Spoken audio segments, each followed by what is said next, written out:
पुढची बातमी बघूयात। विठ्ठल मंदिरामध्ये जीर्णोद्धाराच्या कामांमध्ये हलगर्जीपणा दिसू लागलेला आहे आणि अजूनही काम पूर्ण होण्याच्या आधीच वेगवेगळ्या ठिकाणी आता मंदिराला गळती लागलेली दिसते आहे। या संदर्भात दर्शन बागेमधल्या भाविकांनी तीव्र नाराजी व्यक्त करताना छतामधून अंगावरती पाणी पडत असल्याचं सांगितलं आणि एकूणच इथला आढावा घेतलाय आमच्या प्रतिनिधींनी। विठ्ठल मंदिरात सध्या 72 कोटीचं जीर्णोद्धाराचं काम चालू आहे। मात्र या पहिल्या पावसातच विठ्ठल मंदिर गळताना दिसू लागलेलं आहे। ठिकठिकाणी ओल आलेली आहे।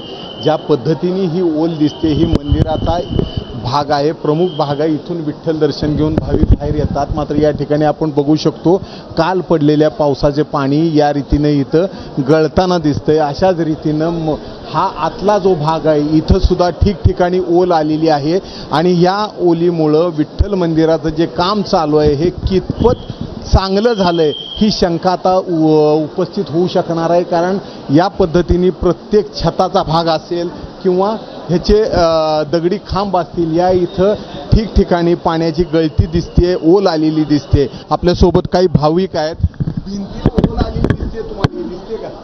हो दिसते की दिसते। हो काय पाऊस पाणी पडते का अंगावर? पडते पाणी पडते, बऱ्याच ठिकाणी गळते सुद्धा हे सगळं। हो गळते भरपूर प्रमाणात पाणी। काम झालेलं आहे, चांगलं झालेलं नाही चांगले झालेलं नाही, अजिबात चांगले झाले नाही। कारण हे चांगलं झालं असतं तर व्यवस्थित झालं तर नाही। सर्व अंगावर टिपकतं हे सगळं पाणी। आता प्रॉपर हे नाही झालेलं सगळं। हो पडतंय नाही काय दिसतंय ना अजून ते। अशा रीतीनं गळती होणं, लोकांच्या अंगावर पाणी पडणं हे योग्य नसल्याची भावना भाविकांकडनं व्यक्त होते। त्यामुळं तातडीने आता मंदिर प्रशासनाने या कामाची चौकशी करणं गरजेचं आहे आणि ठिकठिकाणी वॉटरप्रूफिंगचं काम हाती घेणं गरजेचं आहे आणि तसं झालं तरच या मंदिराचं जे काम सुरू आहे ते मजबूत झालंय असं म्हणावं लागेल। कॅमेरामन सचिन जाडेसह सुनील